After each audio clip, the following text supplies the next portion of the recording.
Arizona Diamondbacks. D-backs fans, do they really exist? Or are they just a myth like Bigfoot or a good traffic day in Phoenix? Technically, they're out there, but you'll rarely bump into one since a lot of folks in Arizona just moved from somewhere else. Their entire identity is wrapped up in 2001. And honestly, who can blame them? Beating the peak Jeter-era Yankees with a 38-year-old Randy Johnson pitching on fumes and walking it off against Mariano Rivera at his prime, that's legendary and worth bragging about forever. Their stadium? Sometimes it feels like an airport Chili's with a baseball field attached to it. But every 5 to 10 years, the D-backs show up like the little sibling who suddenly got big and loud, trying to be taken seriously but still jumping into pool every time they score. Nobody hates them, they're just so quietly lurking you forget they exist. Then suddenly, boom, they're in the NLCS. Oh, and Brandon Webb? His career heartbreak is still the team's unofficial anthem. Oakland Athletics. The A's fans. Oh boy. The most emotionally battered underdog group in all of baseball. Honestly, who's a fan and who isn't these days? It's a blur. The old guard often disowns them. New fans adopt them, hoping for a comeback. They've watched their team get gutted so many times, it's like a tragic soap opera. Every time a player gets good, they say goodbye before the team even finishes saying season. They're proud of the Moneyball era, but that was ages ago, back when Billy Beane was basically a baseball outlaw. Before the move, Oakland fans went full-on rebellion mode. Banners, chants, boycotts, reverse boycotts, you name it. The Coliseum was falling apart, with raccoons running press conferences and half the stadium tarped off. Yet, when the A's had a chance, the true fans were there, clutching their green and gold like a lifeline. When the team left, something in those fans broke, and it's still hurting. Atlanta Braves. Braves fans live by 2 rules. Hate the Mets, hate the Phillies. That's it. Old-timers are polishing their 90s NL East banners like family heirlooms, while the new generation worships Ronald Acuna Jr. like he's the second coming. And honestly, they've got the receipts to brag. 14 straight division titles, 2 World Series in the last 30 years, and about 10 painful losses. And a roster stacked with MVP and Cy Young contenders. Alex Anthopoulos, a wizard. Truist Park? Think SEC tailgate meets baseball game. The tomahawk chop might be controversial elsewhere, but in Atlanta, it's sacred and not going anywhere. They love Matt Olson, but Freddie Freeman will always be the first love at first base. And if the Braves lose, blame Brian Snitker every single time. Baltimore Orioles. Camden Yards is beautiful. Baltimore's got heart, but the Orioles, year after year of heartbreak. Wishing they were good like they were 50 years ago. That is, until recently. Now the fans are back. Loud, cocky, borderline unbearable. Not saying I'm judging, just reporting. They bonded over losing 110 games and worshipped Adley Rutschman and Gunnar Henderson like saints. They carry that gritty underdog vibe mixed with, we might just win it all someday, optimism. They hate the Yankees with a passion usually reserved for traffic jams and telemarketers. They treat Camden Yards like holy ground, which, honestly, it kinda is. They wish they still had Corbin Burns and don't like talking about Chris David. Ownership might be a joke, but don't mess with the fans. They stuck it out through hell and now want everyone to know they've arrived. Boston Red Sox. Boston fans still carry 1986 PTSD like a badge of honor, even though they've won 4 titles this century. Their entire personality? Hating the Yankees, and hating them hard. Mention Aaron Boone or 1978 and you might as well light a fuse. Instant rage blackout. They're emotional, fiercely loyal, and borderline unhinged. It's classic Boston sports culture. They trash their own players for months, then sob when they leave. Overreacting? Absolutely. Win a series in April? Time for a parade. Fenway Park is their church, and they defend it with their last breath, even if the seats are basically Renaissance-era torture devices. Say one bad word about David Ortiz and you'll get punched. Criticize Mookie Betts? They're still not over that. Chicago Cubs.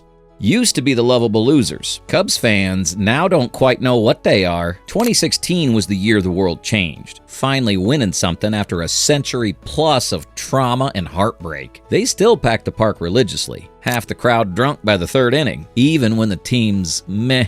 Day games are a vibe. Ivy, old school beer, and stories about Ernie Banks like he was their uncle. They're sentimental to a fault. Don't say anything bad about Chris Bryant or Anthony Rizzo unless you want a 10-minute lecture. And the Steve Bartman hate? That's officially forgiven. But only just mention the White Sox and they laugh like you told a bad joke. Because Cardinals still own some place in their heads. It's complicated. Chicago White Sox.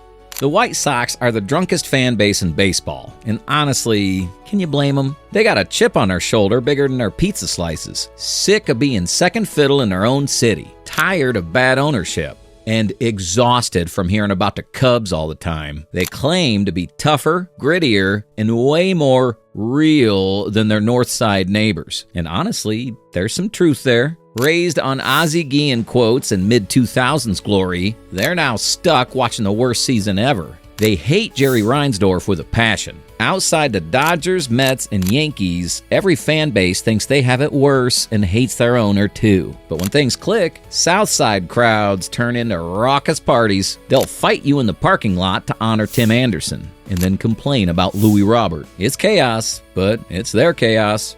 Cincinnati Reds. The Reds are the original Big Red Machine, but lately, that's been code for chaos and heartbreak. One of baseball's oldest franchises, with legends like Pete Rose and Johnny Bench, but somewhere around the early 2000s, MLB forgot they existed. Their best memories of this century? Joey Votto carrying a fourth-place team on his back. They still show up for cheap tickets in Chile, even when the team's actively trying to lose. But now, L.A. De La Cruz is electric. Maybe the best thing Reds fans have seen in decades. They hate the Cardinals, like everyone else in the NL Central. Don't really acknowledge the Pirates, and have strong opinions about baseball being better on the radio. Baseball purists, through and through, but desperate for a new chapter. If the Reds get good again, watch out. They'll go feral. Cleveland Guardians. The Guardians have had a roller coaster of playoff runs and heartbreaks over the last 30 years, but somehow they never get the national love or payroll they deserve. 2016 still haunts them. That Game 7 loss that was so close to ending a drought older than most grandparents. They've had filthy players over the years. Albert Bell, Jim Thorne, Manny Ramirez. But today, they're the kings of turning overlooked pitchers into aces and turning Jose Ramirez into an MVP slugger. Their front office has tradition. Trade your best player before you have to pay him. Cheap, yes, but fans keep coming back, even if the Browns might be the real heartbreakers. Colorado Rockies. Rockies fans are in a toxic relationship with their team, a team that doesn't even pretend to try. One of the most beautiful stadiums in sports, but the front office treats it like a ski lodge gift shop. They let Nolan Arenado walk for basically nothing. Watch Trevor Story leave without much fuss, knowing the team won't spend or develop pitching. Still, they show up, drink a few cold ones, and vibe out on sunsets over the Rockies. Coors Field is a party, even if the baseball's mostly meaningless. Diehards will talk your ear off about Todd Helton, Larry Walker, and a dream of the good old days with Cargo and Tulu. Best team to like if you don't actually care about winning. Detroit Tigers. Tigers fans were exhausted until late 2024. The 2000s and early 2010s had some good years, World Series runs and stars like Verlander and Cabrera, but then a rebuild dragged on for nearly a decade with little to show. Now they're coming off a playoff appearance, and while the jury's out on Spencer Torkelson, .210 average, 23 homers in 2024, still looking for consistency, at least Tarek Skubal's looking like one of the team's top pitchers. 2.70 ERA in 2024, easily their ace. They still love Kamika Park, will show up in April cold as heck, and weirdly feel superior to Royals fans. They just want some sustained success again, please. Houston Astros. The Astros know everyone hates them, and they deserve it. Trash can scandal jokes? Heard them all. Won't stop them. They're in the ALCS every year now. and the cheating scandal only gave them a chip on their shoulder bigger than their payroll. They worship Big E.O. and Bagwell from their past. Altuve is the face of the dynasty now. Argue Yordan Alvarez might be better than Aaron Judge, and don't care who's mad about it. They won't apologize for anything. Just ask why your team didn't cheat better. Minute Maid Park. More like Minute Maid for big hits and that signature train rolling along left field. Kansas City Royals. Royals fans, mostly locals who remember the magical 2014-15 runs like sacred texts. Small ball, insane defense, and unhittable bullpen. The city went nuts. Now, back to the reality of being somewhere between bad and mediocre. When August hits, people get more excited about the Chiefs than baseball. They hate the Cardinals more than they love their own team, but swear George Brett is the GOAT. Kauffman Stadium still draws crowds for fireworks and fountains because even when baseball's meh, the party's on. Los Angeles Angels.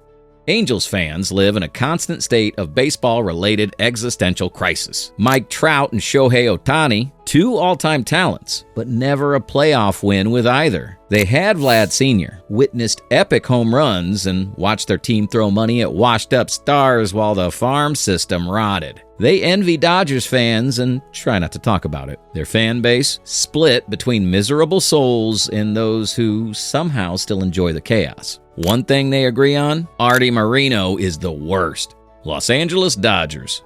Dodgers fans are one of the few who will say, yeah, things are pretty good right now. They show up late, leave early to beat traffic, expect 100 wins, and are a wild mix of diehards, celebs, and I'm just here for the Instagram. They love the front office, who seemingly sign every expensive free agent and have a stacked team every year. They have too many legends to name, but beloved broadcaster Vin Scully might be the most cherished. Chavez Ravine is a baseball cathedral and influencer photo backdrop. If the Dodgers aren't getting it done, no worries, they'll just spend more next offseason. Miami Marlins.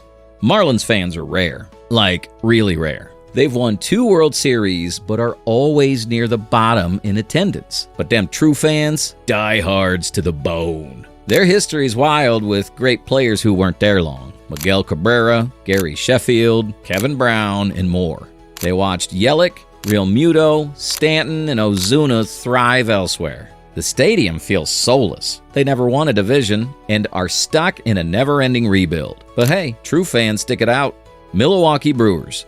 Brewers fans are some of the most loyal in baseball, even if the team is always almost good enough. They tailgate like every game's a Super Bowl and scream for a team that's always just a player or two short. They love Christian Yelich even if his MVP season feels like a fever dream now. They hate the Cubs, Midwest style, having seen just enough heartbreak to stay humble and just enough promise to keep showing up. American Family Field is a sacred ground for beer, sausage races, and playoff disappointment. Minnesota Twins. The Twins have been rarely terrible, but never dominant this century. They've won plenty of division titles, but always lose to the Astros or Yankees in the playoffs. From 2004 to 2023, they lost 18 straight playoff games. They love homegrown guys like Byron Buxton and Joe Mauer. Target Field is gorgeous and reignited the fan base. Twins fans are smart and let you know when they're frustrated, but they aren't toxic. They hate the Yankees with a quiet, simmering rage. They'd take a playoff series win over a World Series right now. New York Mets. Mets fans, they live for pain. But hey, they finally have one of the best owners in sports. They have some of the most ridiculous collapses in baseball history and tell those stories like war veterans. Jerry Seinfeld is their most famous fan. They still think David Wright deserved better and act like 1986 happened last week. Citi Field is electric when the team's rolling. They hate the Phillies, despise the Braves, and claim to be the top team in New York. Trash talk Mets? Buckle up. They're loud, cursed, and wear it like a badge of honor. New York Yankees. Yankees fans bring up 27 rings in every conversation. They're baseball's most hated fan base. They worship Ruth, Gehrig, Mantle, and now Judge, in that exact order. Every season, World Series or bust. Lately, bust has been the norm, but their ego never wavers. They boo their own players in April and demand superstars be traded in May. But come October, locked in. They hate the Red Sox, patronize the Mets, and think baseball should revolve around them. Put on the pinstripes, you're either a legend or a scapegoat. They're delusional, dramatic, and show up like no other. Philadelphia Phillies. Phillies fans will boo your mom and your dog if you strike out with runners on base. They demand effort, passion, and maybe a little blood. They reminisce about 2008 with Rollins, Howard, and Utley like it was yesterday. Mike Schmidt is a god. Citizens Bank Park is hostile and electric when the vibes are right. They're nervous because Harper, Schwarber, and Wheeler aren't getting younger and the window's closing without a title. But for all the yelling and panic, they love their team with everything they've got. Pittsburgh Pirates. PNC Park is unreal. Most say it's the best setting in baseball. The history's rich, but the product on the field, usually depressing. The Pirates have been stuck at the bottom of the NL Central for years, with ownership unwilling to spend. They're proud of their legacy, Clemente, Stargell, Bonds, McCutchen, even if the current team feels like a low-budget reboot. Pirates fans root for their team with a healthy dose of cynicism. San Diego Padres. Tony Gwynn made Padres fans fall in love back in '98, but for decades they were baseball's forgotten little sibling. Then came Tatis, Machado, playoff wins, and all-out runs at the title. Even if Tatis has dealt with a suspension and injuries, and Soto's already gone. Now, they're always a big player. The fan base shifted from casual to diehard, especially since the Chargers left town. The Padres are San Diego's team now. But like most fan bases, they think ownership stinks. Playing the Dodgers, that's their World Series. San Francisco Giants. Giants fans are obsessed with beating the Dodgers. It's their full-time job. They've lived 3 baseball lives in 15 years, tortured for decades, then suddenly dynasty mode in 2010, 12, and 14. Bumgarner's basically Jesus. Buster Posey is God, and they got to watch the greatest player ever in his prime. Oracle Park goes toe-to-toe with PNC Park for best setting. The Giants are storied, but usually middle of the pack these days. Seattle Mariners. Mariners fans, fueled by pain and heartbreak. They have more ruptured testicles than World Series appearances. The only MLB team to never make the World Series despite a record 116-win season. They recently ended a 22-year playoff drought just to get swept. They've had stars, Randy Johnson, Ken Griffey Jr., A-Rod, but despise ownership because they want to be good enough to tease fans without spending. Fans are split on Jerry Dipoto, but T-Mobile Park is a sleeper hit for atmosphere. They treat September baseball like a holiday. St. Louis Cardinals. Cardinals fans hear it all. Best fans in baseball? Too classy, too smug. They show up every night and fill Busch Stadium even when the team's struggling. They cheer hustle plays that don't even affect the score and gave Albert Pujols a curtain call for homering against him. Who else does that? This isn't bandwagon territory. They have 11 rings, the second most in baseball. Their history is a scroll of legends. Stan Musial, Bob Gibson, Lou Brock, Ozzie Smith, and Pujols. They expect professionalism and postseason every year since 2000. Maybe they care a little too much about doing things right, but if you want a fan base that truly respects the game, it's hard to top St. Louis. Tampa Bay Rays. The Rays are one of the best-run teams in baseball, but play in one of the worst stadiums. Tropicana Field feels like baseball in a vacuum-sealed warehouse. And yes, they're still playing there because it does have a fixed roof, even if it's nobody's favorite. The front office pulls off straight-up witchcraft every season, turning unknown pitchers into all-stars and winning 90-plus games on a shoestring budget. The fan base is smart, but complicated. They just don't show up in big numbers. Constantly fighting with ownership about a new stadium, Rays fans love nothing more than punking the Red Sox and Yankees with a ragtag group of players you've never heard of. They're underappreciated, and that's on everyone else. Texas Rangers. Rangers fans have been through it. So close to the World Series in 2011 with Josh Hamilton, the David Freese drama runs deep. But finally, they got a ring in 2023, and it felt like decades of pain flushed out in one shot. Adolis Garcia is the show. Seager is a machine, and the team has a Gandalf-like magic man in their corner. Globe Life Field felt soulless at first, but once the wins came, it turned into a party. Still, they'll always be second fiddle to the Cowboys in Dallas, but loyalty runs deep. Toronto Blue Jays. Blue Jays fans are Canada's baseball army, rolling deep every regular season and playoffs. You'll always find a flag waving and someone reminding you, we the North. They worship the 92-93 teams like holy relics. And Jose Bautista's bat flip is the best moment ever. The new generation is fully on board. Vlad Jr. is their prince. Bo Bichette, the boy. When they win, Roger Center turns into chaos. They get anxious, though, since the team has a knack for blowing epic leads. The core might break up before it really blossoms, but that doesn't stop the love. Washington Nationals.